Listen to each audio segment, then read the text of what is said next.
हल्द्वानी के एक निजी रेस्टोरेंट में यूथ कांग्रेस के प्रदेश अध्यक्ष सुमित्र भुल्लर ने प्रेस वार्ता की, जिसमें उन्होंने बताया कि अग्निपथ योजना के विरोध में युवाओं द्वारा शुक्रवार सुबह हल्द्वानी में तिरंगा लेकर शांतिपूर्ण तरीके से अपना विरोध प्रदर्शन कर रहे थे। सुमित्र भुल्लर ने कहा कि सरकार के इशारे पर हल्द्वानी में पुलिस द्वारा युवाओं के ऊपर बर्बरतापूर्ण लाठीचार्ज किया गया और हम युवाओं के ऊपर किए गए लाठीचार्ज की निंदा करते हैं। भुल्लर ने कहा कि सरकार युवाओं को रोजगार देने के नाम पर उनका दमन करने पर तुली हुई है। साथ ही उन्होंने कहा कि युवाओं के साथ किसी भी प्रकार के होने वाले अन्याय के साथ यूथ कांग्रेस कंधे से कंधा मिलाकर खड़ी है। सड़क से लेकर संसद तक युवाओं की लड़ाई को लड़ा जाएगा। साथ ही उन्होंने मांग की है कि तत्काल युवाओं पर लाठीचार्ज करने वाले अधिकारियों के खिलाफ कार्रवाई होनी चाहिए और युवाओं पर लगे मुकदमों को तत्काल वापस लिया जाना चाहिए। जो हमारे बहुत सारे युवा साथी जो एयरमैन की भर्ती 2019 में जिन्होंने फॉर्म भरा था, जिन्होंने 2020 में रिटर्न भी दे दिया, फिजिकल भी दे दिया, जिन्होंने 2000 आज उनकी भी जो पद थे उन सब पदों को निरस्त किया जा रहा है।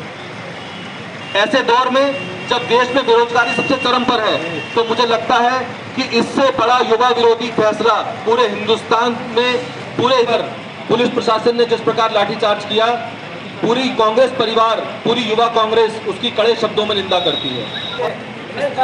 पूरा जो भी दोषी है वो सिर्फ और सिर्फ राजनाथ सिंह जी हैं, क्योंकि अगर वो ये सब चीज नहीं करते जो 6 महीने से, अरे यार सामने देखो सब यार, प्रदीप भाई सामने देखो यार सब लोग, जो 6 महीने से आश्वासन देते हुए आ रहे हैं, अगर वो एक स्टार्टिंग में हमसे ये चीज़ बोल देते कि ये टीओडी लागू करेंगे, इस वजह से पेपर तुम्हारा नहीं हो रहा है, तो हम उस चीज़ के लिए आगे से कुछ और इंतजाम करते। लेकिन इन्होंने हमें सिर्फ एक ही दिलासा दी, पेपर होगा, पेपर होगा, पेपर होगा। आखिर ये पेपर कब होगा? और आज बोलते हैं 4 साल बाद हमें ये नौकरियां देंगे यहाँ बाहर निकलने के बाद। लेकिन हम क्या उम्मीद कर लें इनसे कि ये बाहर निकलने के बाद हमें नौकरियां देंगे?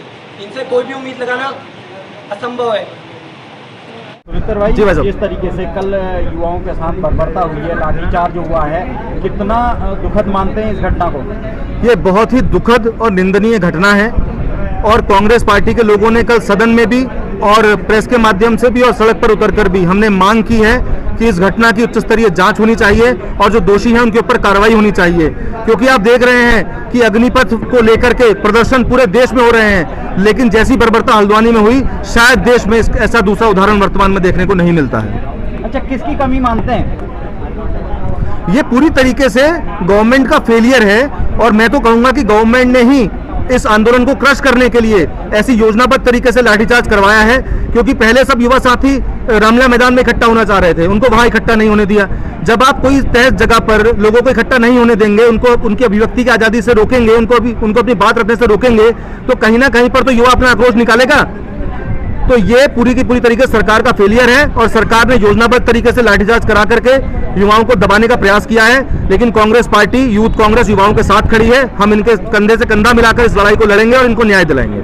जिले के क्या कहना है? देखिए, जिले के कप्तान तो इस समय सरकार के अधीन है, वो तो इस समय सरकार के एजेंट बनकर सरकार की छवि बचाने के लिए काम कर रहे हैं और आंदोलन को दबाने का काम कर रहे हैं। इसलिए पूरी तरीके से सरकार जिम्मेदार है और मैं कहूंगा कि सरकार को संवेदनशील होना चाहिए। और भारतीय जनता पार्टी की डबल इंजन की सरकार प्रदेश में भी है, देश में भी है। तो मैं चाहता हूं और मैं उम्मीद करता हूं कि डबल इंजन कुछ करतब दिखाए और समस्याओं का समाधान करे।